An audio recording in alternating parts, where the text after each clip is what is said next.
The scream tore through Gate C-19 like a blade dragged across metal. Sharp, sudden wrong. People turned.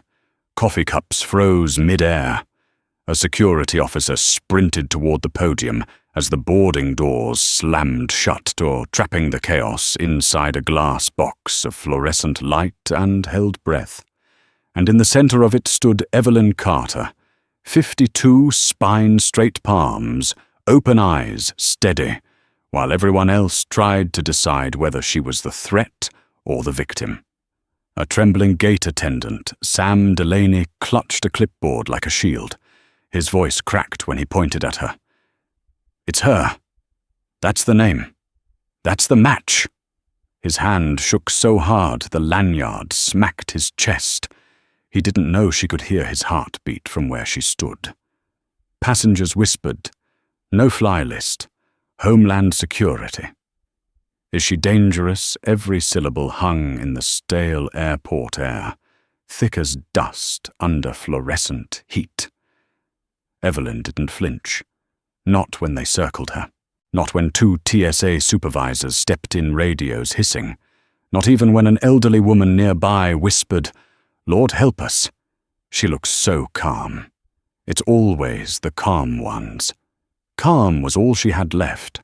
Calm and the truth that no one in this terminal could possibly handle if she spoke it aloud.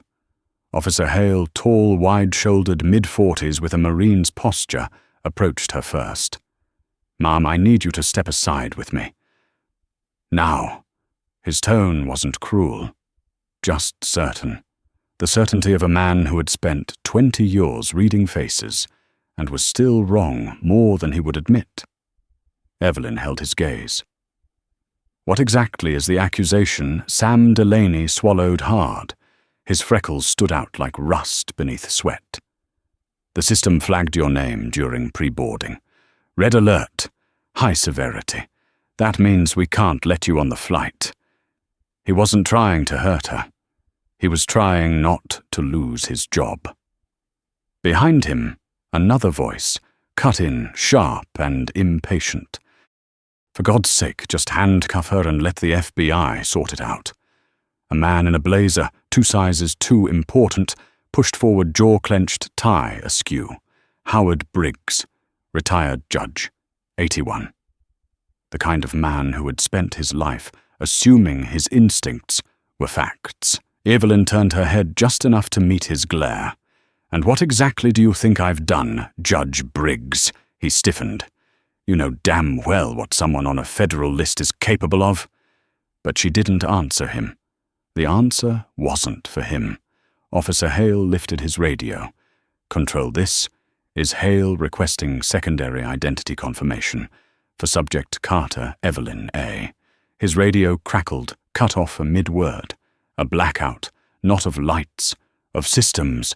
Every monitor behind the counter flickered, froze, and switched to a blue diagnostic screen. The boarding scanners went dark. The printer spewed a half-formed boarding pass before dying. The overhead PA cut out mid-announcement. The entire gate fell into a mechanical silence so complete it rang in the ear like a pressure shift. Passengers gasped. A baby cried, startled by the sudden stillness. Sam's hands flew to the keyboard. "It's down. Everything is down. I can't even run a manual check." Judge Briggs muttered. Hell, as this Officer Hale stepped closer to Evelyn. "What did you do?"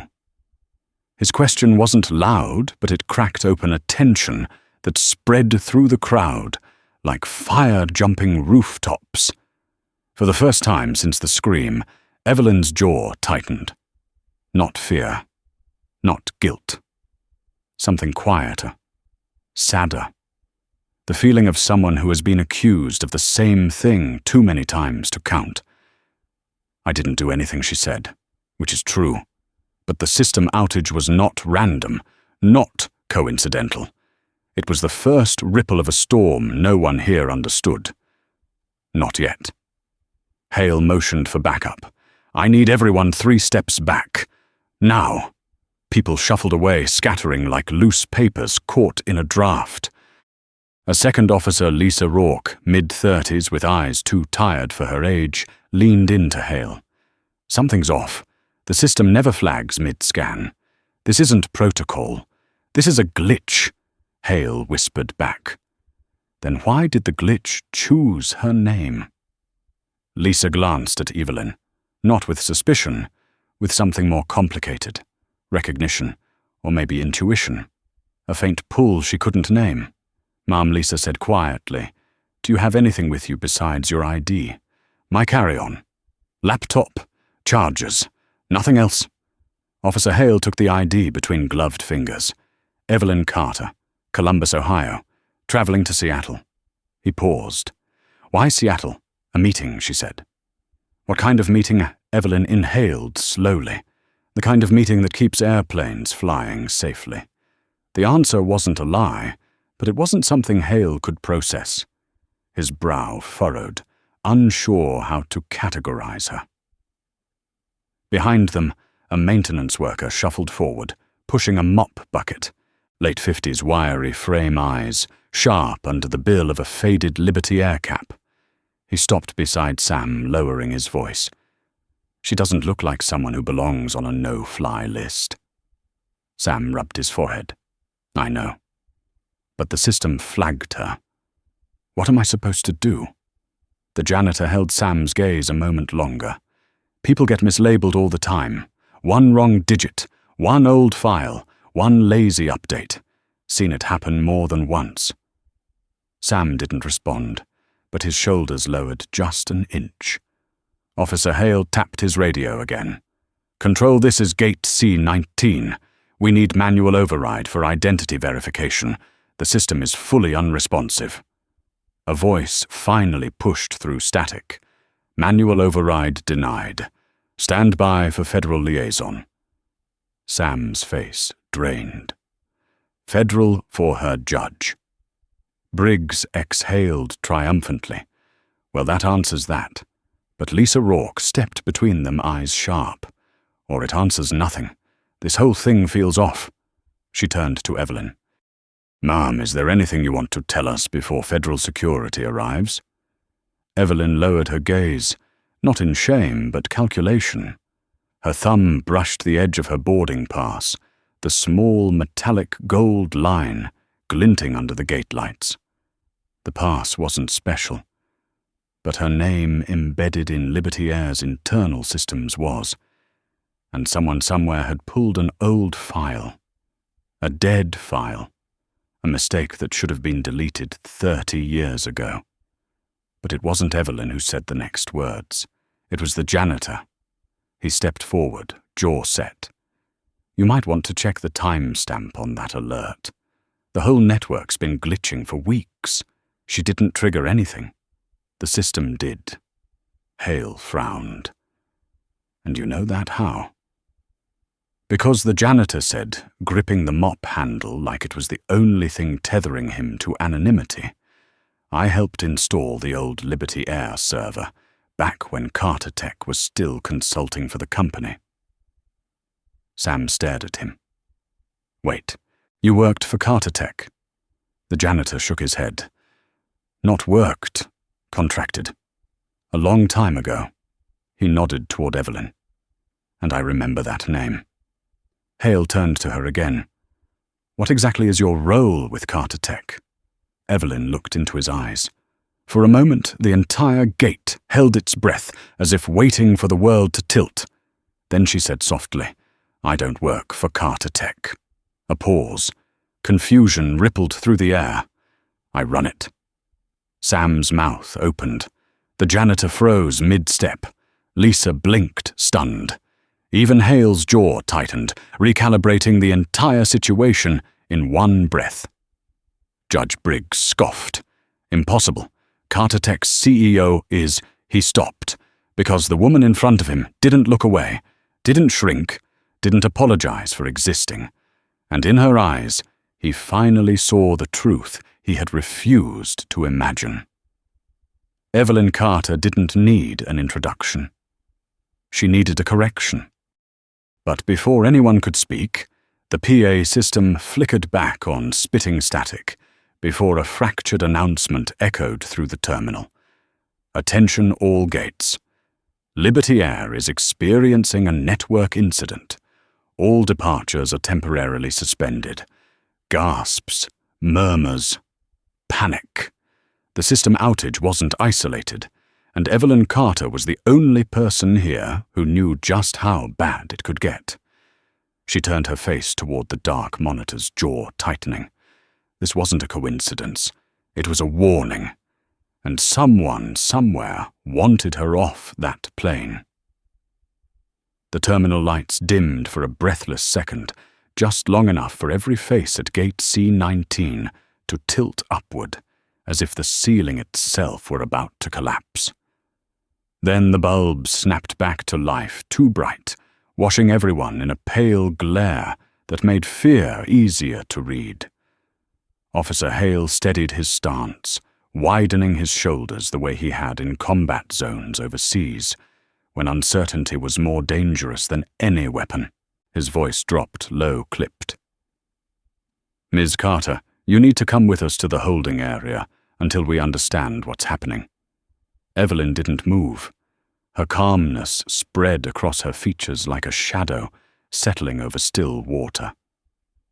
"If you hold me, officer, you'll be holding the one person who knows how to stabilize Liberty Air's network before this outage spreads across the entire Midwest." Hale blinked, but didn't lower his guard. "And how exactly would you know that?" Before she answered, Sam Delaney cut in. "Guys, look. Look at this." His fingers trembling pointed to the check-in monitor. It flashed, then split into a cascade of error strings. Flight scheduling offline, crew rotation offline, weather route sync offline. It was a digital avalanche. Passengers surged closer. Some lifted phones trying to record. Others whispered panicked words. "System attack, cyber threat, someone's hacking us." Lisa Rourke stepped to Evelyn's side. Her voice softened but carried the weight of responsibility. "Mom, if you do know something, now's the time to say it." Evelyn's eyes lowered, as if she were measuring the exact cost of truth. Or the cost of silence. Then she inhaled slow and steady. 12 years ago, Carter Tech built Liberty Air's original diagnostic framework. She paused, and 8 years ago the airline decided to cut corners and refused the upgrade that would have prevented the vulnerability you're seeing right now. The janitor let out a low exhale, like a man hearing an old wound named aloud. Hale exchanged a sharp glance with Lisa. Judge Briggs's face drained of color. Sam swallowed. This outage, was it triggered, or was it waiting to happen? Evelyn didn't answer directly. "Systems remember what people forget," she said instead. "Nothing stays buried if the code underneath is cracked." A murmur rippled through the crowd, but before anyone could speak, the PA system came alive again, this time with the strained voice of an airport operations manager. "Attention. All Liberty Air flights out of Columbus, Cincinnati, Indianapolis, Chicago, and Milwaukee are being held. Do not leave your gates." Passengers erupted. A man shouted about missing a funeral. A woman began to cry, quietly clutching her rosary. A couple in their 70s held hands so tightly their knuckles turned white. Lisa moved closer to Evelyn, speaking softly so only she could hear. "If this outage is bigger than the gate, if it's spreading, can you stop it?" Evelyn kept her gaze forward. "I can identify the breach. I can tell you the source. But I can't fix it from an airport terminal, surrounded by people who think I'm a federal threat." Something in her tone cut through Hale's suspicion. He lowered his radio a fraction. "What do you need?" "Access," she said simply. Before Hale could respond, Judge Briggs stepped forward, anger flaring again. "This is absurd. You expect us to believe a woman who walks around with nothing but a carry-on built the nation's aviation systems?" Evelyn's gaze slid toward him, ice brushing against glass. "I don't expect anything from you, Judge, least of all imagination." Briggs opened his mouth ready to snap back, but Lisa held up a hand, stopping him. "Sir, please, not now." But Briggs wasn't finished. "I know people like you," he spat, "always hiding behind titles claiming expertise. If she were who she says she is, someone would have recognized her." Lisa turned to him, voice sharp. "For God's sake, Judge half the country doesn't even know the name of the engineers who keep their pacemakers running." A hush spread.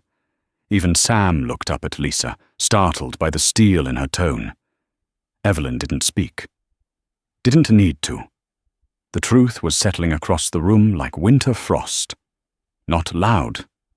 Not fast. But undeniable. The janitor cleared his throat. Back when Carter Tech partnered with Liberty Air, there were rumors. Rumors that the company's founder was a ghost in the tech world. Someone who worked behind the scenes. Someone who cared more about stability than applause. Hale turned to him. "And you think that's her?" The janitor shrugged, a tired smile creeping up.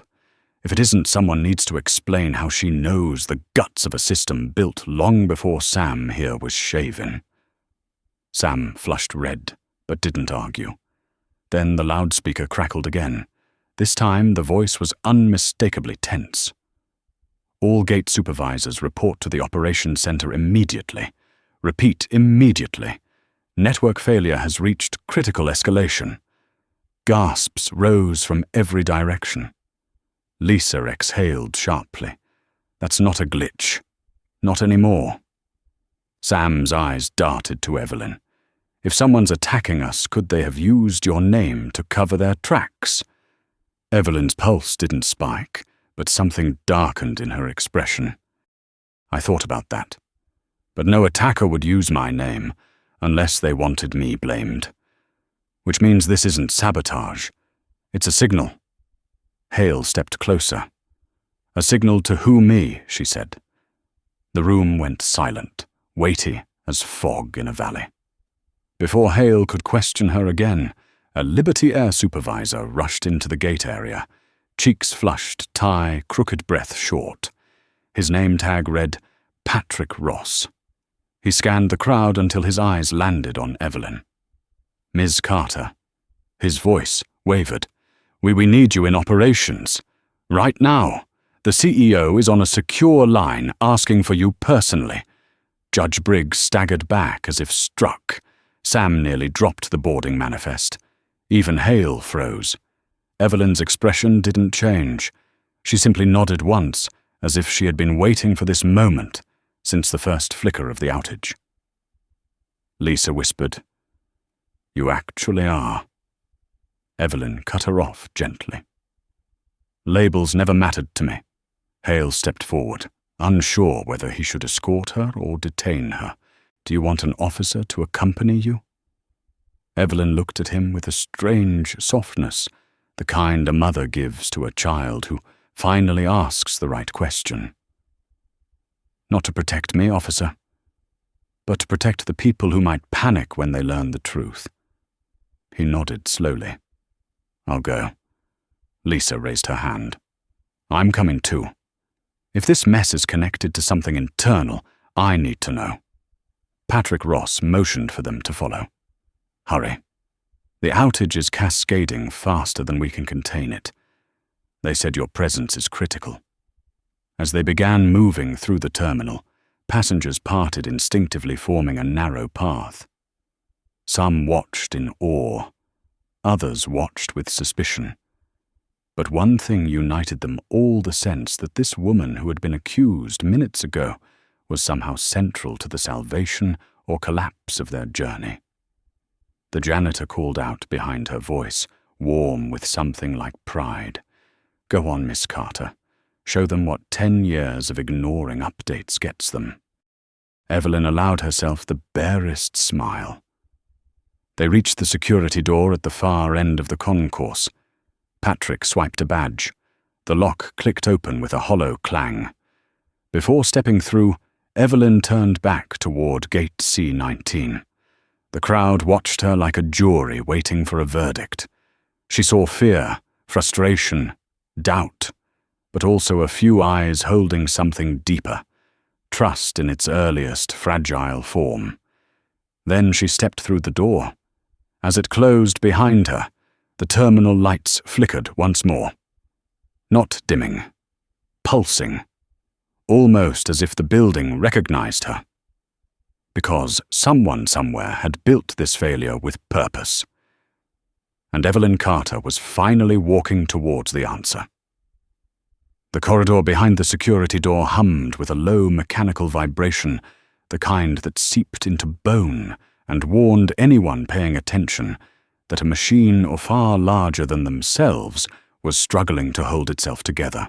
Evelyn walked at a steady pace, her footsteps quiet on the polished concrete, while Patrick Ross hurried ahead, glancing back every few seconds, as if afraid she might vanish into thin air. Officer Hale followed behind her shoulders, tense, one hand near his radio, but not quite touching it, as though unsure which version of reality he was meant to prepare for now. Rourke kept stride beside Evelyn, watching her the way someone watches a candle in a dark church. Not out of fear. Out of the fragile growing belief that the light might actually hold. They rounded a corner into the operations wing. The air changed, instantly thick with heat from overloaded servers and the sharp tang of burnt plastic. On the far wall, a digital map of Liberty Air's network flickered like a dying constellation. Green nodes blinked to yellow. Yellow bled into red. A single thread of blue Seattle pulsed faintly. Everything else was collapsing. Inside the operations center, chaos moved like a tide. Headsets buzzed. Phones rang without pause. Papers scattered across metal desks each time someone sprinted past. Supervisors wore tension like armor hunched over terminals that refused to respond. One woman stood frozen in front of a printer, spitting error sheets, her eyes wide and wet, as she whispered, "It's eating the backups. It's eating the backups." Patrick pushed through the mess. "Make way. She's here." A few heads rose, confusion flickering across faces, until someone recognized the name Carter. Then the atmosphere shifted. Not instantly. Not with fanfare, but like the subtle inhalation before a storm breaks. A man appeared on the center monitor, grainy from compression, lit by the cold glow of a crisis room, somewhere else in the country. His hair was silver-combed back with the precision of habit. His jaw was clenched tight enough to ache. Richard Bowman, CEO of Liberty Air, looked nothing like the public photos. The public photos showed confidence. This man radiated dread. "Ms. Carter," he said, each word deliberate. "Thank you for coming on such short notice." "You didn't give me much of one," Evelyn replied. Her voice was soft. It cut through the room like glass. Bowman exhaled. "We have a full system cascade reaching critical thresholds. Scheduling, routing, dispatch, baggage, payment, flight sync, every module touched by the legacy framework is failing, and the redundancy systems she asked. Dead. Or worse, desynchronized. We can't trust the data coming in."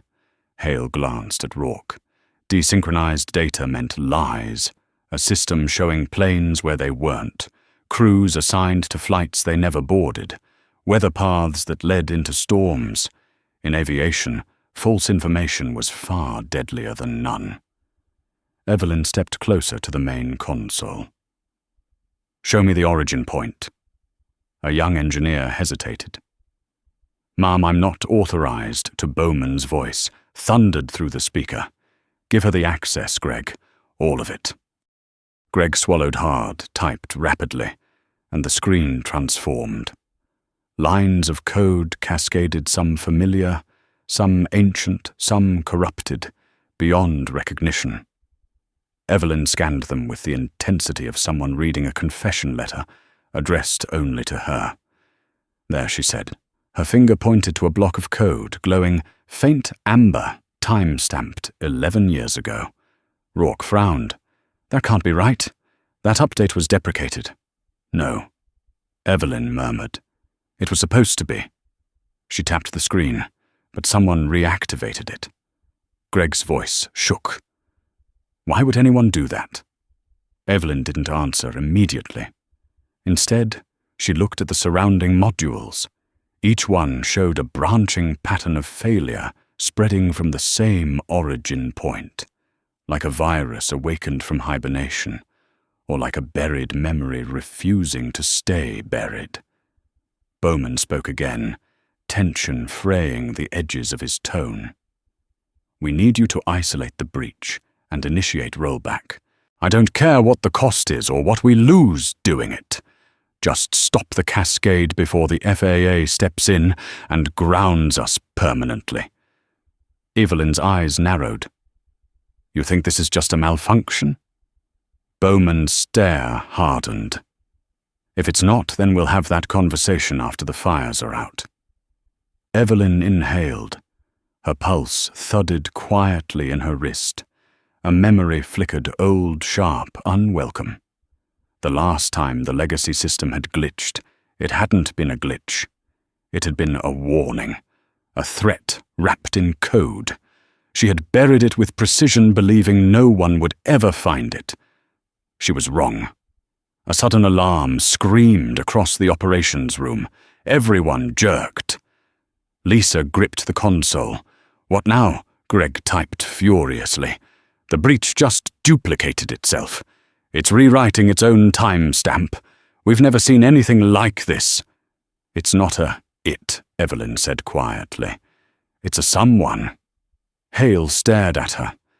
You mean a person did this? Not just a person, she said. Someone who knows the architecture inside out. Someone who knows the weaknesses.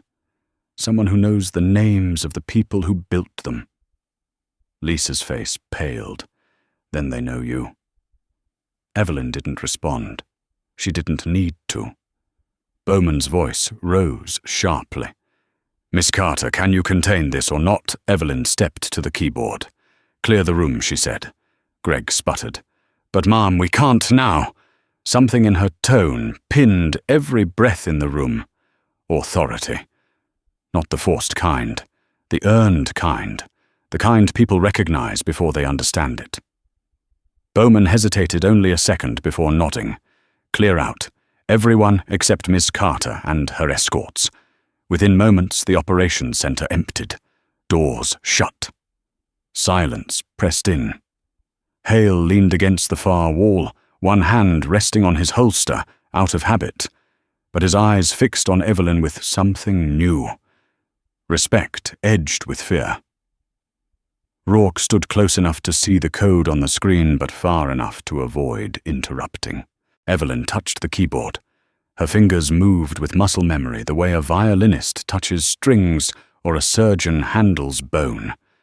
Command after command executed. Windows opened, closed, reopened, split, morphed into maps of Liberty Air's digital skeleton. Then she froze. A new message blinked at the bottom of the console. Hello, Evelyn. Did you really think you buried me? Her face remained still. Not a flinch, not a tremor, but something behind her eyes cracked open, old and wounded. Bowman's voice erupted. What is that? Evelyn's throat tightened. A ghost. Greg looked terrified. Whoever wrote that is inside our system right now. Hale stepped forward. Ms. Carter, who is buried. Evelyn swallowed eyes, locked on the line of text glowing like a threat. Someone I tried to save, she said softly. Another message appeared. Let's see if you can save them now. A fresh cascade erupted across the map. Red nodes exploded outward like wildfire jumping ridgelines. Rourke gasped. They're targeting flights already in the air, Bowman shouted through the speaker. Evelyn, do something. If the FAA sees this—" "They will," she said. In seconds. Then she set her hands on the keyboard with the finality of a woman stepping into battle she once walked away from. Greg whispered, "Can you stop them?" Evelyn's voice was steady, cold, absolute. "I have to, because whoever was attacking Liberty Air hadn't chosen the moment randomly. They had chosen it because Evelyn Carter was inside the system again, and they wanted her to feel every second of what was coming." The first flight alert shattered the room's fragile silence, a shrill electronic pulse that made every muscle in the operations center lock at once. A red notification stamped itself across the main screen. Data corruption detected. Flight path variance. Potential collision trajectory. The words hit like a physical blow. Officer Hale straightened from the wall so fast, his boot scraped the floor. Lisa Rourke grabbed the edge of the console, knuckles white. Greg made a strangled sound in his throat, as if his mind couldn't reconcile what his eyes saw. But Evelyn didn't flinch. She leaned closer, reading the corrupted flight data streaming by like a confession unraveling in real time. "It's false coordinates," she said quietly. "The flights aren't in danger yet. The system is being fed manufactured paths." Bowman's voice burst through the overhead speaker, thick with panic. "Then stop it, Evelyn. We have hundreds of passengers in the air." Her fingertips hovered over the keys. "If I cut this feed incorrectly, we lose visibility altogether. Blind spots. Dead data. That's how real crashes happen. Whoever wrote this wants us to panic," Greg stammered. "Then what are they after?" Evelyn's eyes darkened. "Me." Hale stepped forward. "Why you? Because I'm the only one who can read what they've buried in here." She began typing, each keystroke sharp and deliberate. The screens shifted code, bending into familiar shapes patterns she hadn't seen in over a decade, yet recognized the way a person recognizes an old enemy's handwriting. A new message appeared, mid-code, pulsing in taunting grey. "You taught me everything I know." Her jaw tightened. Her breath caught for the first time since this began. Hale noticed, his brow creased. "What does that mean?" he asked quietly. Evelyn didn't answer. Instead, she overrode the scrolling feed, forcing the core diagnostic to surface. The system resisted, shaking violently between screens as if an unseen hand was pushing back. "Whoever built this breach used my early encryption model," she said. "The one I designed in my 20s. It was never meant for operations. It was meant for—" She stopped short. For what Lisa pressed. For someone who didn't want to be found. Evelyn finished. Another alert hit. Then another. The room glowed red, as if drenched in sirens. Lisa covered her mouth as 3 more flights flickered unstable in the corner of the map. Greg whispered, "They're targeting routes. Westbound. Only westbound." Evelyn froze. Westbound wasn't random. Westbound was Seattle. Westbound was her meeting, her destination. "This isn't an attack on Liberty Air," Lisa said slowly.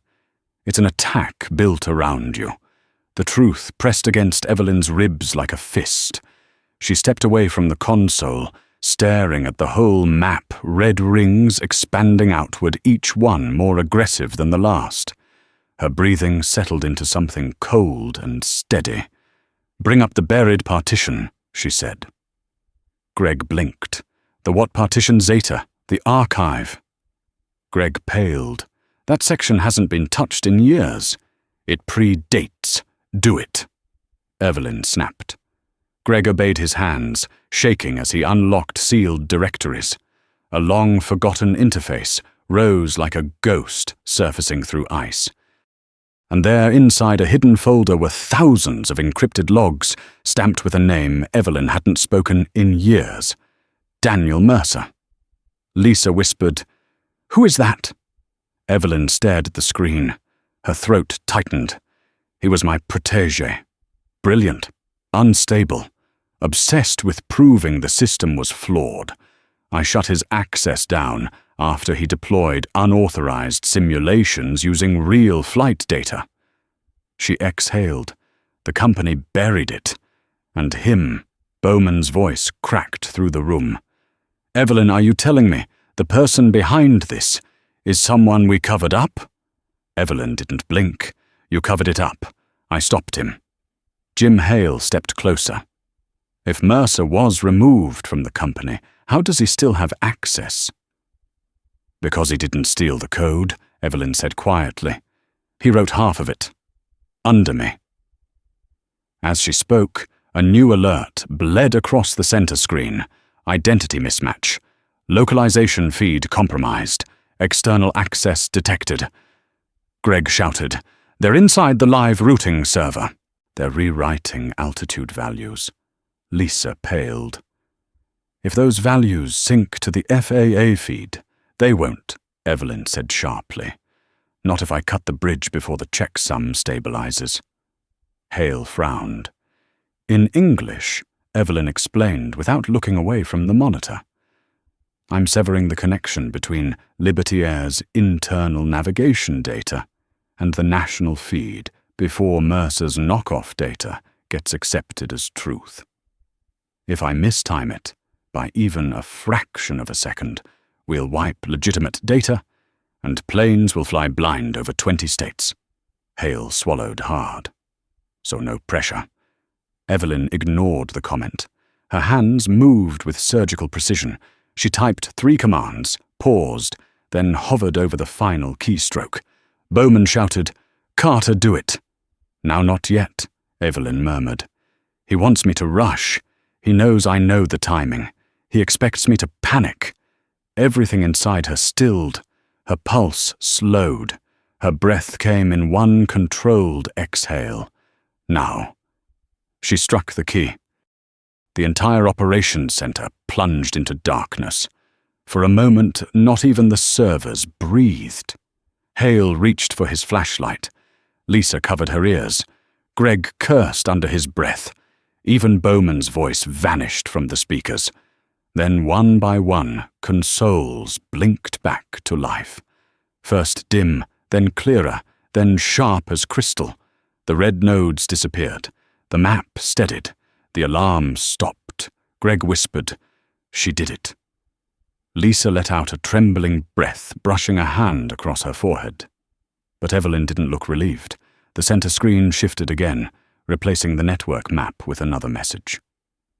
"You always were predictable, Evelyn. Now let's see what you do when you're not in control." A new feed appeared beneath the text, a live camera from somewhere inside the airport. The angle was high-angled down toward a cluster of people at baggage claim. The footage zoomed until one face filled the screen. The janitor from Gate C-19. Hale stiffened. "What the hell?" Lisa stepped closer. "Why would Mercer show us him?" Evelyn stared at the man's image, her expression unreadable. She watched the way he stood, right foot slightly bent inward, left shoulder lower than the right eyes, scanning exits, even while sweeping. Her voice was barely above a whisper. "That's not the janitor." Greg blinked, but Evelyn stepped closer to the monitor. "He's someone Mercer used to work with. Someone who disappeared after the last breach. He's the one Mercer would trust inside the building." Bowman's voice returned, cracking with static. "Evelyn, what is happening?" Her eyes remained fixed on the screen. The man looked up straight into the camera, as if he knew she was watching. A faint, chilling smile touched his lips. Evelyn inhaled slowly. "He's here," she said. Hale stiffened. "Here as in this airport?" Evelyn nodded. "Mercer's not working alone. He never did. And if he's activated a field agent?" She stepped back from the console. Her voice hardened into something that made Hale straighten involuntarily. "We're no longer dealing with a system breach. This is a coordinated operation." Lisa's eyes widened. "What's the target?" Evelyn looked toward the hallway door, toward the bustling terminal beyond. Hundreds of lives moving unknowingly under a tightening noose. Her answer came slow, heavy, inevitable. "Me." And the moment she said it, the lights above flickered again, 3 short pulses, perfectly timed. A signal. Someone inside the airport had just made their next move. The emergency stairwell felt colder than the rest of the airport, as if the concrete walls held on to winter long after the world outside had thawed. Hale swung the metal door shut behind them, the clang echoing down the shaft like a warning no one wanted to hear. He took point instinctively, hand near his sidearm, scanning the shadowed landings above and below. Rourke kept close to Evelyn, her breath quick but controlled, while Patrick Ross trailed behind, clutching his tablet like a lifeline. "We're heading to the service level," Hale said quietly. "Fewer civilians, fewer eyes on us." Evelyn didn't answer. Her mind wasn't in the stairwell. It was back in the operations center on the frozen image of the janitor, looking straight into the camera with a smile that didn't belong to a man pushing a mop. A smile she remembered from nearly a decade ago, in a dimly lit room full of young engineers who believed they were building something invincible. His name had been Julian Pike. Younger than her. Smarter than he believed. Dangerous in ways he never understood. Rourke noticed the tension in Evelyn's jaw. "You knew him, didn't you?" Evelyn kept walking. He was part of Mercer's autonomous security project, the one I shut down before it caused real damage. Hale paused on the landing, turning to face her. "What kind of damage are we talking about? The kind you can't measure in numbers," she said. "The kind that starts in code and ends in people." Hale didn't press. He read enough conviction in her voice to know it wasn't a metaphor. A sharp, metallic thud echoed from somewhere below. Everyone froze. Hale raised a hand, silent command. "Wait." The stairwell hummed with faint vibrations, the kind that travel up steel rails when someone opens a heavy maintenance door. Rourke glanced over the railing, her eyes narrowing. "Did you see that flicker of movement? 1 level down, a shadow slipping across the concrete, vanishing before form could be identified." Hale whispered, "Someone's tailing us." Patrick's grip on his tablet tightened, the plastic squeaking faintly. He swallowed fear rising in his throat like a tide pulling at his voice. "Shouldn't we call for backup?" Hale shook his head. "I'm not calling officers into a situation when we don't know the target. Whoever that is, they're not here for you or me. They're here for her." Evelyn didn't deny it. "Julian wouldn't come at me directly. He'll isolate. Corner. Force a conversation." Rourke stared at her. "Why a conversation?" "Because Julian never wanted destruction," Evelyn said softly. "He wanted validation. Mercer fed that need, twisted it, turned it into something else when I refused to sign off on their model." "What kind of model?" Rourke pressed. Evelyn looked at her eyes, steady and shadowed. One that predicted human behavior with terrifying accuracy. One that required breaking ethical laws just to test it. One I shut down before it rewired everything we understood about autonomy and control. Hale let out a slow exhale. "And now he's back in a janitor uniform." Evelyn nodded. "Mercer liked disguises. Digital ones. Julian prefers physical masks." Hale signaled downward. "We keep moving. Stay tight." They reached the next landing, the air colder still. The overhead bulb flickered. Rourke lifted her flashlight, the beam cutting through the shadows like a blade. That's when they heard it. A soft scrape. Metal against concrete. Not the steady pattern of footsteps. Something slower. Calculated. As if someone wanted them to know he was there, but not where he was exactly. Patrick whispered shakily, "Maybe it's maintenance." Evelyn's voice was quiet but certain. Maintenance workers don't stalk stairwells during system outages. They descended another flight. Then the lights died.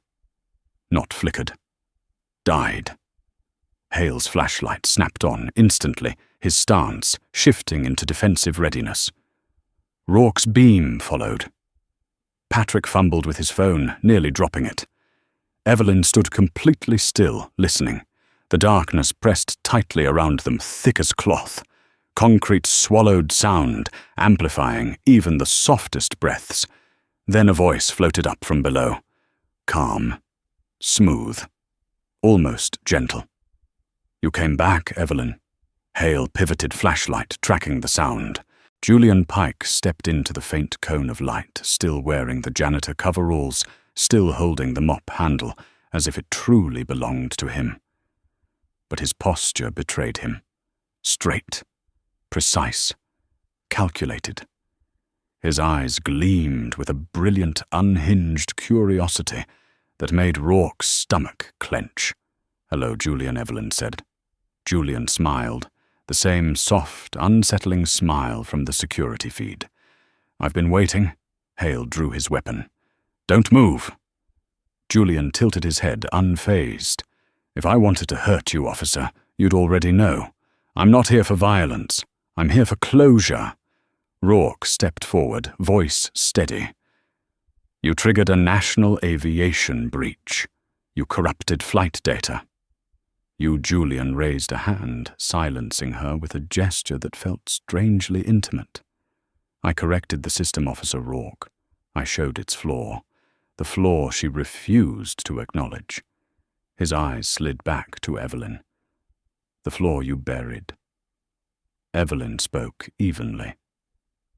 "I buried it because it wasn't safe." "Because people aren't test subjects." Julian's jaw twitched. "But they were predictable. And predictability is control. Isn't that what your model was built on?" Evelyn didn't look away. "It was built to protect lives, Julian, not manipulate them." He took a single step closer. "And yet here we are, lives in danger, because you're the only one left who still believes systems are meant to save people." Hale braced, weapon raised. "Stop right there." Julian lifted both hands slowly. "Oh, officer, you're not my enemy." He tapped his temple lightly. "She is." Rourke's breath hitched. "What do you want from her?" Julian's expression softened in a way that sent a chill through the stairwell.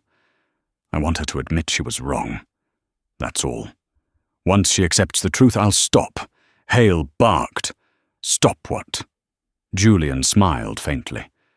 "The cascade." Evelyn took a step down.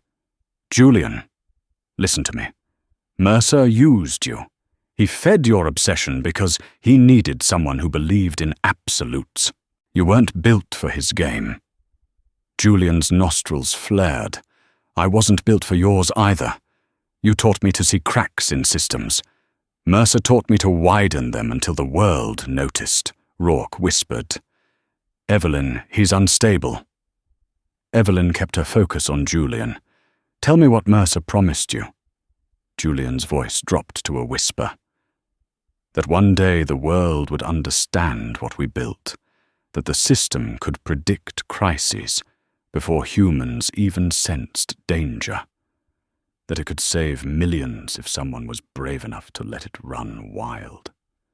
She answered quietly. "That wasn't saving people, Julian. That was removing them from the equation." His smile broke. "Sad. Beautiful. Terrifying. They never deserved the equation, Evelyn. Not when they never believed in us." Before Hale could react, Julian turned the mop handle in his hand, revealing a narrow metallic cylinder attached along its length. Not a weapon. A transmitter. Rourke gasped. He's triggering something. Julian pressed the button. The floor vibrated beneath them, subtle but real. Hale grabbed the railing.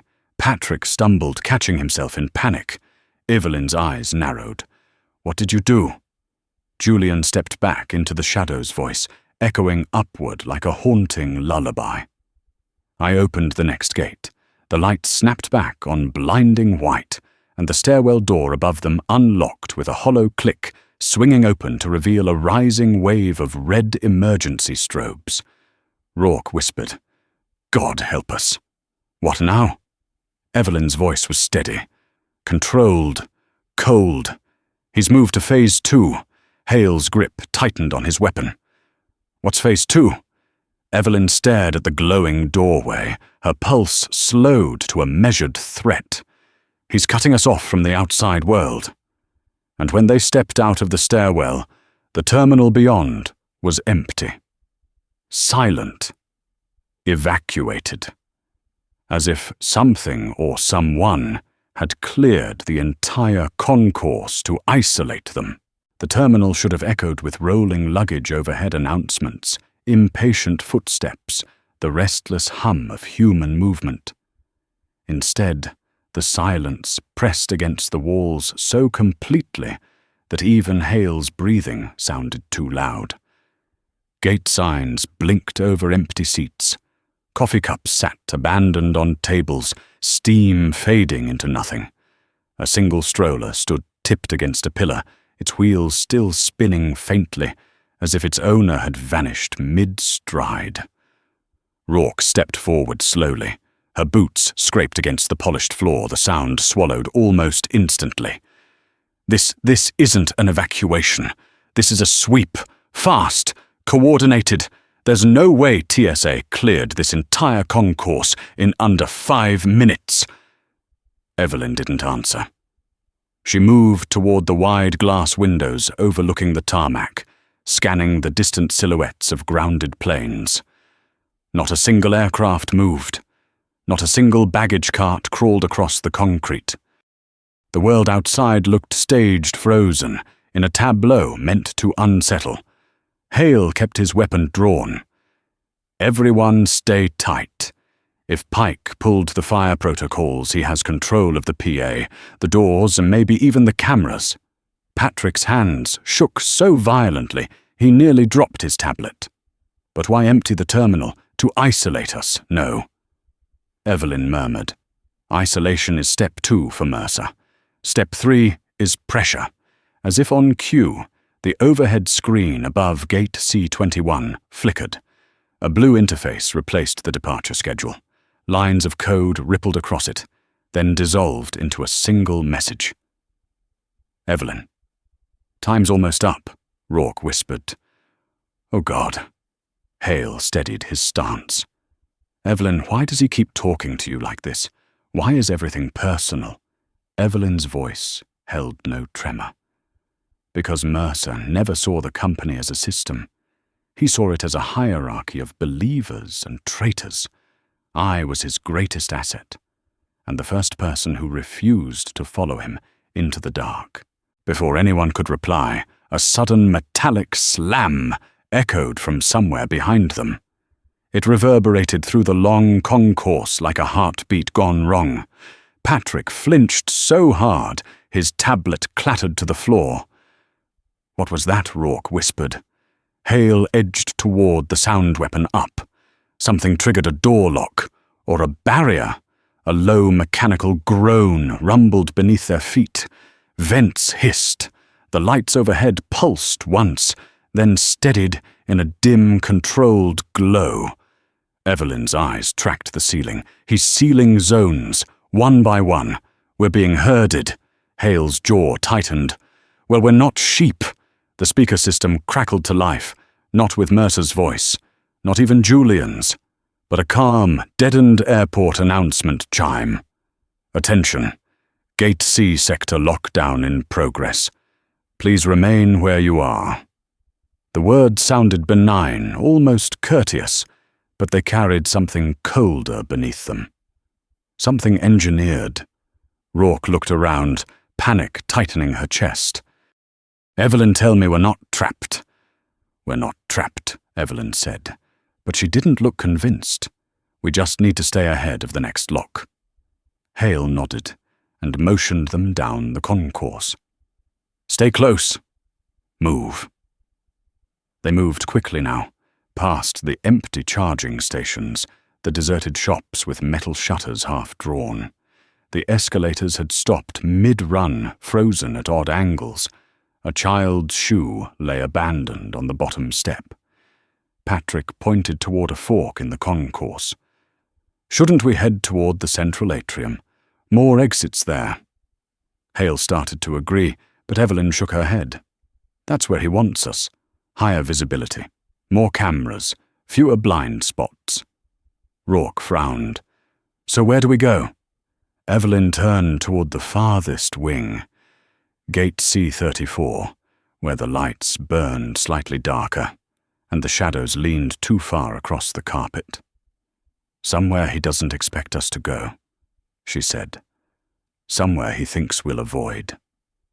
Hale cursed under his breath. "That's where the maintenance tunnels connect to the old cargo routing system." "Yes," Evelyn answered.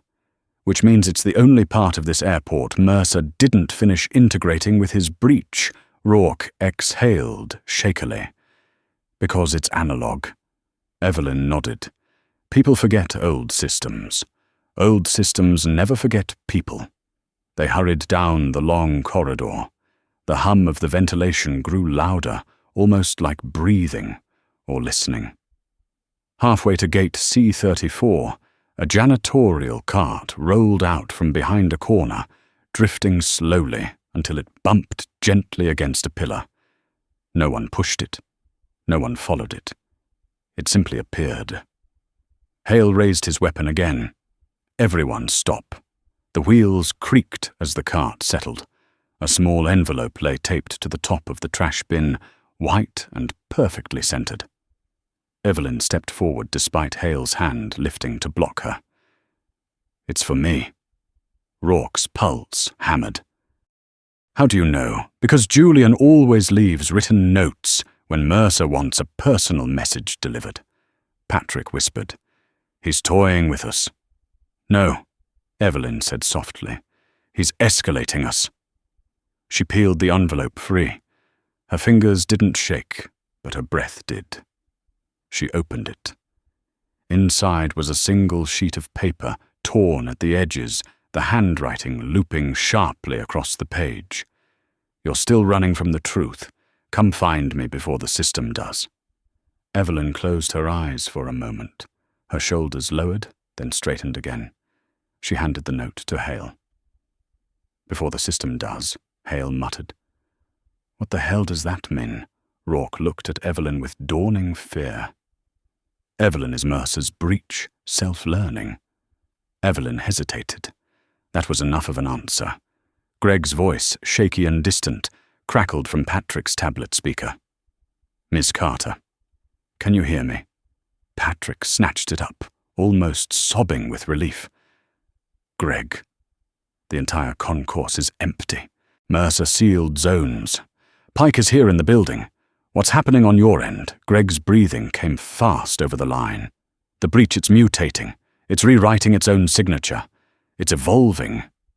Hale felt a chill crawl up his spine. "Like AI, not AI," Evelyn said. "Adaptive code, Mercer's earliest obsession. He wanted a system that responded to threats without waiting for commands." Greg whispered. "Then what's its end goal?" The hallway lights flickered again. 3 pulses, Julian's signature. Evelyn answered, voice low and steady. "Completion. It won't stop until it fulfills the scenario Mercer programmed into its core." Rourke felt her blood drain. What scenario? Evelyn looked toward the dark wing ahead, as if expecting Mercer himself to step out of the shadows. "The scenario where Carter Tech's founder fails." Patrick swallowed. "But you didn't fail." Evelyn's eyes held something broken and buried. Something she'd spent years pretending she'd outrun. "Yes, I did. Hale stared at her. When before she could answer, the floor beneath them vibrated again, stronger this time. A low warning siren began to pulse through the terminal. Patrick turned white. "Is that the fire suppression system?" "No," Evelyn said. She looked toward the ceiling where hidden vents began to hiss. "That's a containment seal." Rourke grabbed Evelyn's arm. Containment for what Evelyn didn't blink. For us. A klaxon blared overhead. Red shutters rolled down over the nearest exits. Emergency lights strobed in sync with the alarm. The building was sealing them into a single, narrowing space. Hale cursed loudly. "We need to move." Now they ran. The concourse trembled as heavy doors locked behind them, one after another, sealing with metallic thuds that echoed like a countdown they were rapidly losing. Rourke's breath came sharp and quick. "Evelyn, where are we going forward?"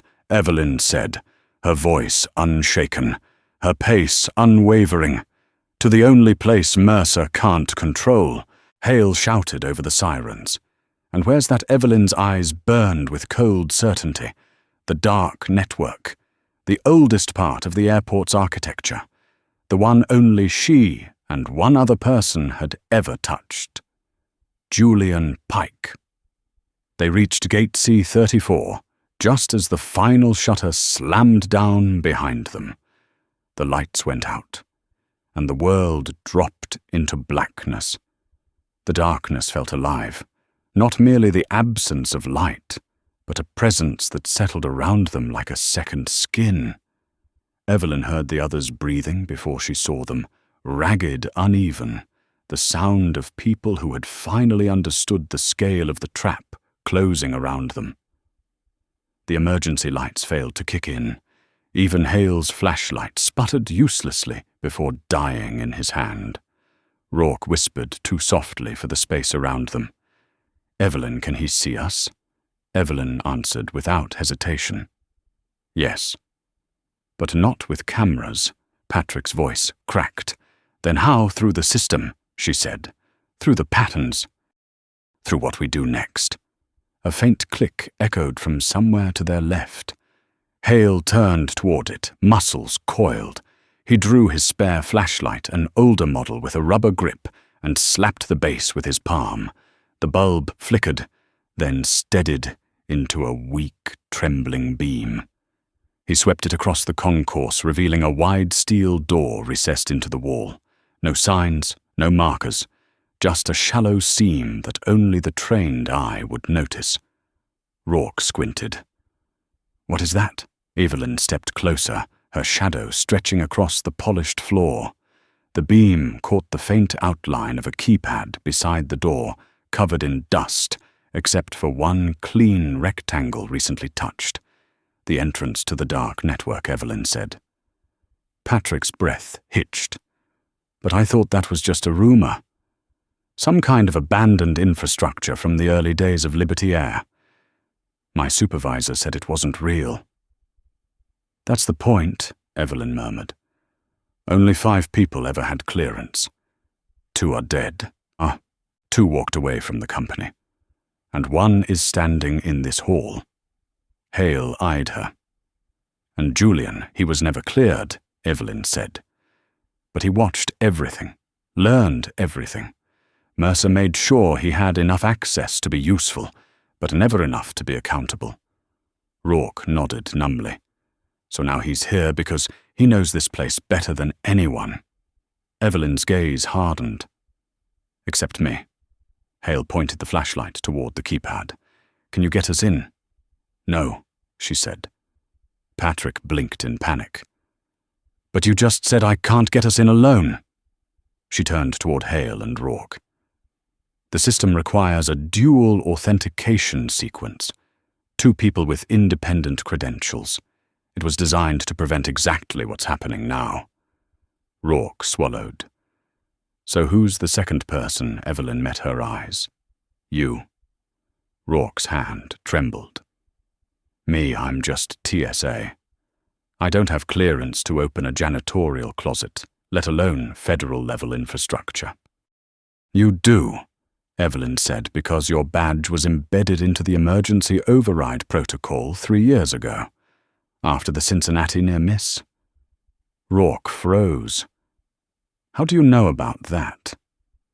Because I recommended you for clearance. Rourke stared, speechless, as if trying to reconcile the woman she had met less than an hour ago with the one now revealing pieces of her past. Hale urged them forward. We're running out of time. Whatever Pike is doing, he's building to something. Evelyn pressed her palm against the keypad. A soft beep echoed, followed by a dim red glow. Authorization Carter confirmed, awaiting secondary identity. Rourke stared at the panel. Her throat tightened. What if I do it wrong? What if I mess up the sequence? You won't, Evelyn said. Her tone was a steady anchor. I selected you because you don't panic when it matters. Your report from that Cincinnati incident proved it. Rourke inhaled sharply, stepped forward, and pressed her badge against the panel. The keypad scanned, paused, then pulsed green. Secondary authorization confirmed. System unlock engaged. A heavy internal mechanism shifted behind the steel. Locks unlatched one by one, each sounding louder than the last, echoing into the vast, empty terminal. Finally, the door slid open, releasing a cold draft that smelled faintly of dust copper and old machinery. Hale lifted the flashlight. Move. Quickly. They stepped inside. The door closed behind them with a final metallic thud that reverberated down the narrow corridor ahead, long industrial, lit only by scattered emergency strips along the floor. Wires snaked along the ceiling like exposed nerves. The far end disappeared into black. Patrick whispered, I feel like we're walking inside the skeleton of the airport. You are, Evelyn said. This is where Liberty Air kept everything too old or too complicated for the new systems. Routing modules, control boards, backup pathways, and everything Mercer needed to resurrect his vision. They moved deeper, their footsteps muffled by layers of dust. Rourke swept a hand across a metal panel, revealing faded writing beneath core routing node Alpha 1. Hale grunted. This place looks like it hasn't been touched in decades. Evelyn's voice hardened. That's exactly why Mercer and Julian chose it. No oversight, no cameras, no version control. It's a perfect foundation for an autonomous breach. Patrick's breath came fast and shallow. But if this system is so old, how does it connect to the modern network? Evelyn pointed to the narrow conduit running parallel to the floor, a line of thick cables bundled like arteries. Through that. Rourke leaned closer. Why wasn't it decommissioned? Because decommissioning costs money, Evelyn said. And money terrifies corporations more than outdated machinery ever will. A low hum vibrated through the walls. Not mechanical, not structural. A signal. Julian Pike was somewhere inside the network. Hale stopped and raised his flashlight again. Stay behind me. A few yards ahead, something flickered. A faint movement. A silhouette slipping across the junction, like a shadow peeling away from the wall. Rourke choked back a gasp. Was that him? No, Evelyn said. That's a probe. The others stared at her. He's testing how close we are, she explained. He'll escalate once he knows we've entered the core. Patrick's voice trembled. Why doesn't he just block us out? Why the games? Because Julian never attacks directly, Evelyn said. He pushes, he pressures, he corners. He wants me to face something specific. Hale's jaw tightened. And what's that? My failure, Evelyn whispered. Before he could press further, a sudden tremor shook the corridor. Dust rained from the ceiling. The emergency strip lights flickered, then strobed violently. Patrick yelped, stumbling backward. What's happening? Evelyn turned toward the vibration source. He's destabilizing the analog-digital bridge, trying to collapse the old system so the modern one inherits the corrupted architecture. Rourke paled. So this isn't just a breach. This is structural code takeover. Yes, Evelyn said. And if he completes it, Liberty Air won't have a network left to recover. Hale pointed the flashlight toward the deeper darkness. Then tell us how to stop him. We get ahead of him, Evelyn said. To the central node, before he corrupts it permanently. Rourke asked. How far is it? Evelyn pointed. Down that corridor, then left, then down 2 more levels. Patrick nearly sobbed. That's at least half a mile of dark, abandoned infrastructure. A soft metallic tapping echoed from behind them. 1 tap.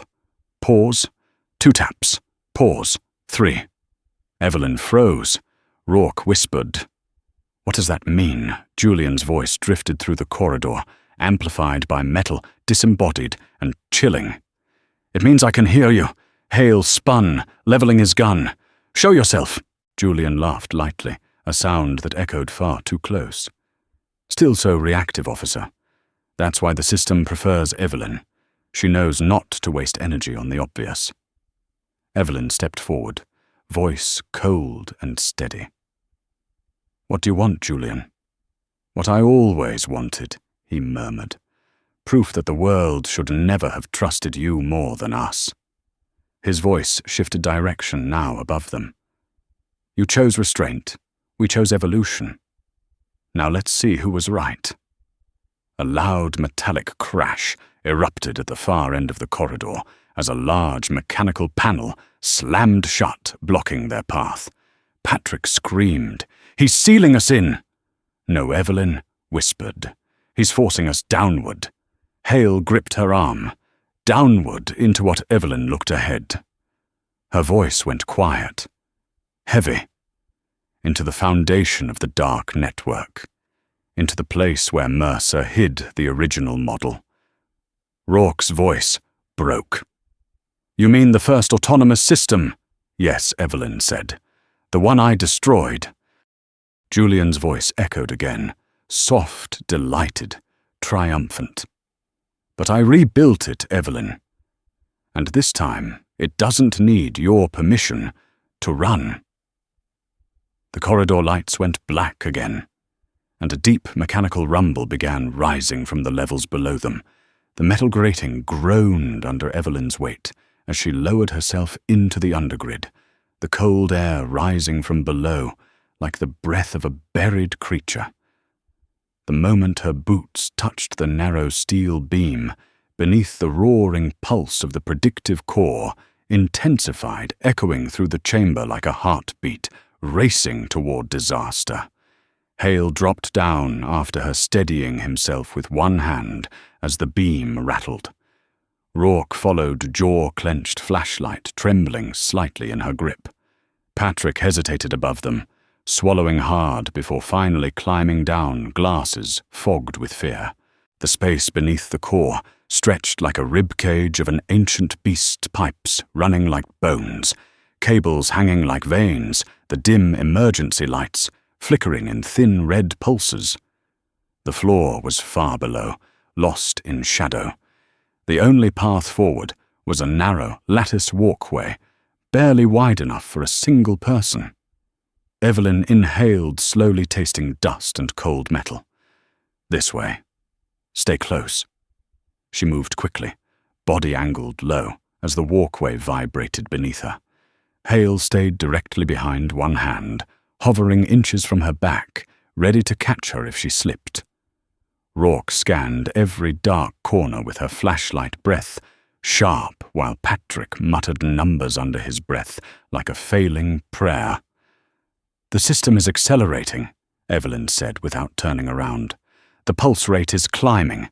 Mercer must have built an override that Julian triggered. Rourke swallowed. Override for what? To force the model into autonomous mode, Evelyn replied. To make sure no human could stop it once the sequence started. Hale's voice cut through the noise. Then how do we stop it? Evelyn didn't answer. Not yet. Above them, Julian paced along the catwalk, his shadow cutting across the pulsating light. His voice drifted down through the metalwork like a sermon spoken from a broken pulpit. You don't understand what this system can do. It can remove human vulnerability, prevent catastrophe, eliminate error.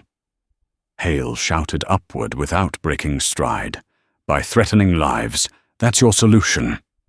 Julian leaned over the railing, eyes burned with something between conviction and despair. This isn't a threat, it's evolution. Evelyn didn't look up. Keep moving. Don't let him distract us. They reached a junction where the walkway split into two narrow paths. Evelyn paused, scanning the darkness ahead. Pipes hissed overhead. Sparks crackled from a ruptured junction box nearby, briefly lighting the space with a harsh white glare. Patrick flinched. Left or right, Evelyn closed her eyes, picturing the schematic she hadn't seen in more than a decade. Mercer had hidden the analog line deep within the undergrid, protected by layers of physical reinforcement to prevent tampering. Left, she said, and stay grounded. Any sudden vibration could a thunderous shockwave rippled through the undergrid, nearly knocking them off the walkway. Dust rained from the ceiling. Rourke cried out as her flashlight slipped from her hands, clattering into the abyss below. Evelyn grabbed Hale's arm to steady herself. The system is running a purge cycle. It's clearing non-essential processes. Patrick paled. What does that mean? It means it's preparing to take full control of airport operations, Evelyn said. Once that happens, it won't matter what we do. It will decide which protocols serve its objectives and which don't. Rourke steadied her breathing. Then we need to move faster. They continued along the narrow metal path, every step carrying them deeper into the labyrinth. The noise of the predictive core grew fainter, replaced by the rhythmic clanking of lower machinery, waking after decades of silence. Hale spotted movement ahead. Evelyn, someone's down there. A figure stood at the far end of the walkway, tall, rigid, wearing an old maintenance jacket face, hidden beneath shadow. Evelyn froze, pulse tightening. Mercer. For an instant, the world tilted, collapsing into a memory. His calm voice, his steady hands, the day he told her she was the only one capable of seeing the system's full potential. Then the figure stepped into the light. It wasn't Mercer. It was a security android, early model humanoid frame, powered by ancient infrastructure, but somehow reactivated. Its eyes glowed a dull orange, matching the pulsing light from the core. Patrick stumbled backward. Oh God, those units were decommissioned in the 90s. Evelyn hissed, "Stay behind me. It's accessing old command hierarchy." The android raised its arm servo motors whining, blocking their path. Rourke whispered, "Can it attack?" "Only if it recognizes us as a threat." Hale barked. "And what are the chances of that?" 100%, Evelyn answered. The android lunged. Hale shoved Evelyn aside as its metal arm slashed downward, striking sparks off the walkway. Rourke screamed. Patrick fell to his knees, covering his head. Evelyn rolled away, scrambling to her feet. Hale swung his flashlight like a baton, slamming it into the android's headplate with a metallic crack. The machine staggered but didn't fall. Evelyn darted behind it, eyes scanning for an exposed conduit. She spotted a frayed section near the neck joint. Hale tilted. Hale wrapped his arms around the android from behind, straining as its motors whirred in protest. Evelyn grabbed the exposed conduit, tore it free, and jammed it hard against a sparking junction. A burst of current shot through the android. Its body convulsed metal fingers clawing at the air before collapsing onto the walkway with a final shudder. Rourke exhaled shakily. "Please tell me that was the only one." Evelyn didn't reassure her. "Keep moving, we're close." They pushed past the fallen android deeper into the maze. The air grew warmer, the pulsing lights brighter. Finally, Evelyn stopped at a narrow platform overlooking a massive tangle of analog wiring, the heart of the old dark network. In the center, a thick insulated cable ran into the predictive core above. Patrick stared. That's it. That single line powers the whole structure. It's not the power, it's the logic feed, Evelyn said. The core uses analog transmission as its foundation. If we sever that line, it loses its ability to compute autonomous decisions. It becomes dormant. Rourke swallowed. And there's no way Julian doesn't know we're here. As if summoned, Julian's voice echoed above them. Don't do this, Evelyn. She turned. He stood high on the catwalk, staring down at her, with an expression she hadn't seen before fear. Not for himself, for the system. Evelyn, he said softly. If you sever that line, everything we built dies. Mercer's work, yours, mine. Her voice was steady. I'm not here to kill the model. I'm here to stop what you turned it into. Julian's voice cracked. You don't understand. It knows you. It trusts you. You're the only variable it accepts without prediction error. Evelyn stiffened. And that's exactly why I have to stop it. Julian stepped forward, gripping the railing with white knuckles. If you do this, there's no going back. You'll lose everything tied to this system. Everything you once believed in. Evelyn looked at the analog line, then at Hale Rourke, and Patrick, all waiting, trusting, terrified. She lifted the insulated cutters from the emergency box on the wall. Julian's voice broke. Evelyn, please. She met his eyes, her own, filled with something sharp and resolute. You were right about one thing, Julian. I made this system, and now I'm ending its cycle. She raised the cutters. Julian screamed. The predictive core roared. The walkway shook violently. Evelyn brought the blades down. Sparks exploded like lightning in a storm. The analog line snapped, and the entire world seemed to hold its breath. The instant the analog line severed, the predictive core screamed. The sound tore through the undergrid like metal being ripped from metal, a violent shudder that rattled every beam, every pipe, every breath inside the chamber. The molten white glow that had swallowed the room flickered once, twice, then collapsed inward, as if the core were caving into itself. Lights stuttered. Machinery spasmed. And for a heartbeat long enough to break a man, everything stopped. Evelyn staggered back from the sparking severed line chest, heaving hands, trembling despite the steel in her decision.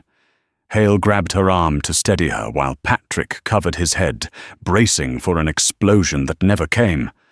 Rourke held her breath, eyes fixed on the dimming core.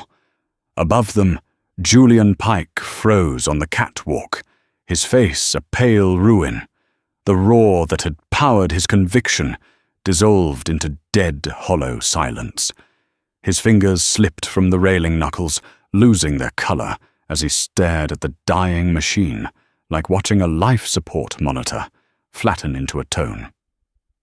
You killed it, he whispered. Evelyn lifted her head, meeting his gaze. I stopped it. Julian shook his head, stumbling backward.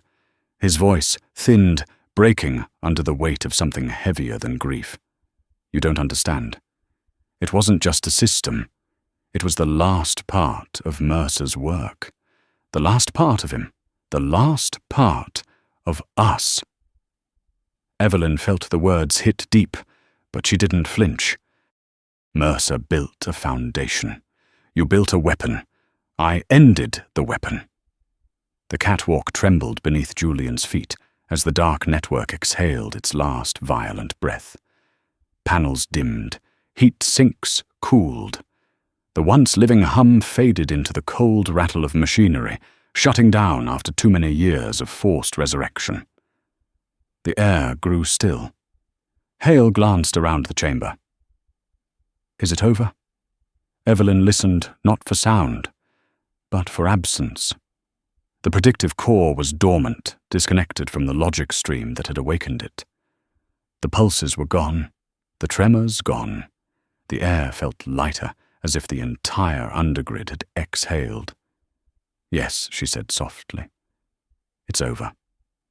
They climbed up from the undergrid boots, clanging against the walkway steps. Rourke reached the upper level first and pulled herself onto the catwalk, wiping sweat and dust from her forehead. Patrick followed, exhausted, but alive. Hale emerged behind Evelyn, keeping a close eye on Julian, who had collapsed to one knee near the railing. Julian didn't move when they approached. His hands hung loosely at his sides, gaze drifting nowhere. The conviction that had carried him down this path had shattered, leaving a hollow shape of the man he had been. Evelyn stepped toward him with measured care. Julian. He didn't look at her. Do you know what it feels like, Evelyn, to believe your whole life that you were chosen for something extraordinary, only to watch it die in front of you? She kept her voice steady. That feeling you have now is the same feeling every person experiences when a system judges them without mercy. That's why this had to end. Julian closed his eyes. For a long moment he said nothing. Then his shoulders slumped and the last of his resistance dissolved. I thought I was honoring Mercer, but I was just trying to resurrect him. Evelyn let the silence sit. You can still honor him, but not by carrying his ghosts, by doing something real, human. Julian lowered his head. Tell Richard Bowman whatever you want. I won't fight you. Not anymore. Rourke stepped forward cautiously. He needs monitoring, Evelyn. He's unstable. Evelyn nodded. But not dangerous. Not now. The system's gone. He has nothing to wield. Hale's radio crackled, unexpectedly startling them. The airport's central grid is coming back online. Air traffic is stabilizing. The blackout's dissolving. Patrick exhaled in relief. Then we did it. We actually did it. Evelyn didn't respond. She stared up at the core, the dormant giant looming over them, and felt a complicated wave rise in her chest. Triumph, loss, resolve. It wasn't victory she felt. It was responsibility, heavy, necessary. Hale placed a hand on her shoulder. You okay? Evelyn drew a slow breath. I will be. They exited the undergrid through the service corridor. As they emerged into the main terminal, the world felt washed out, airport lights flickering back to life terminals, humming softly as systems rebooted. Passengers stood stranded in lines, confused but safe. PA announcements returned in broken bursts before smoothing into familiar rhythm. Security officers rushed toward them the second they cleared the hallway. Hale raised his badge and barked orders directing them to secure the lower levels, apprehend any remaining personnel tied to the rogue activation. Rourke guided Julian toward a medical team, watching him closely for signs of collapse. Evelyn stepped away from the chaos and looked out across the tarmac through a towering window. Planes sat idle wings touching dawn, as if the entire airport had been holding its breath. Now the breath was slowly returning. Behind her footsteps approached. She didn't turn until she heard the voice. Evelyn. Richard Bowman stood a few feet away, chest rising and falling as if he'd run across the entire terminal. His suit was wrinkled, his tie askew, and for the first time since she'd known him, the corporate armor was gone. He looked shaken. Human. I got the update, he said quietly. Whatever happened down there, you stopped it. Evelyn met his eyes.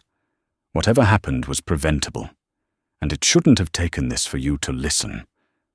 Richard nodded, shame flickering across his features. You're right, I ignored the warning signs, the old architecture, Mercer's legacy, Julian's instability. I wanted progress faster than safety would allow. Evelyn folded her arms. So what now? Richard drew a breath that seemed to come from deep in his chest. Now we rebuild the system from the ground up, ethically, transparently, public oversight, no shadows, no back doors, and I want you leading the reconstruction. Evelyn stared at him, surprised. You're serious? Richard nodded again. No one else understands the danger and the responsibility the way you do. And after tonight, the board won't argue with me. Evelyn looked back out at the tarmac. Planes beginning to taxi, engines warming, life returning to the sky. She finally turned to Richard. I'll lead it. But on my terms. Every safeguard, every audit, every whistleblower clause. If we're building a system for the country, it belongs to the country, not to us. Richard's expression softened into something almost grateful. Anything you want. After what you just prevented, you've earned it. Evelyn didn't smile. It wasn't a moment for smiling. It was a moment for reckoning. Rourke returned, dust in her hair, exhaustion in her eyes. Evelyn, they want you at the command center. Media's swirling. Public wants answers. Evelyn nodded. I know. She walked toward the terminal doors, each step steady-grounded, carrying the weight of the night's consequences. Hale walked beside her, Rourke close behind, Patrick trailing with a stunned look of someone who had witnessed the thin line between disaster and salvation. As she reached the doorway leading into the bright terminal lights, Hale touched her elbow. What are you going to tell them? Evelyn paused only long enough to breathe. The truth. She stepped through the doorway, and for the first time in years, she felt the future open rather than close. Thank you for being part of this story. If it moved, you take a moment to subscribe and comment 3 words, stand with truth.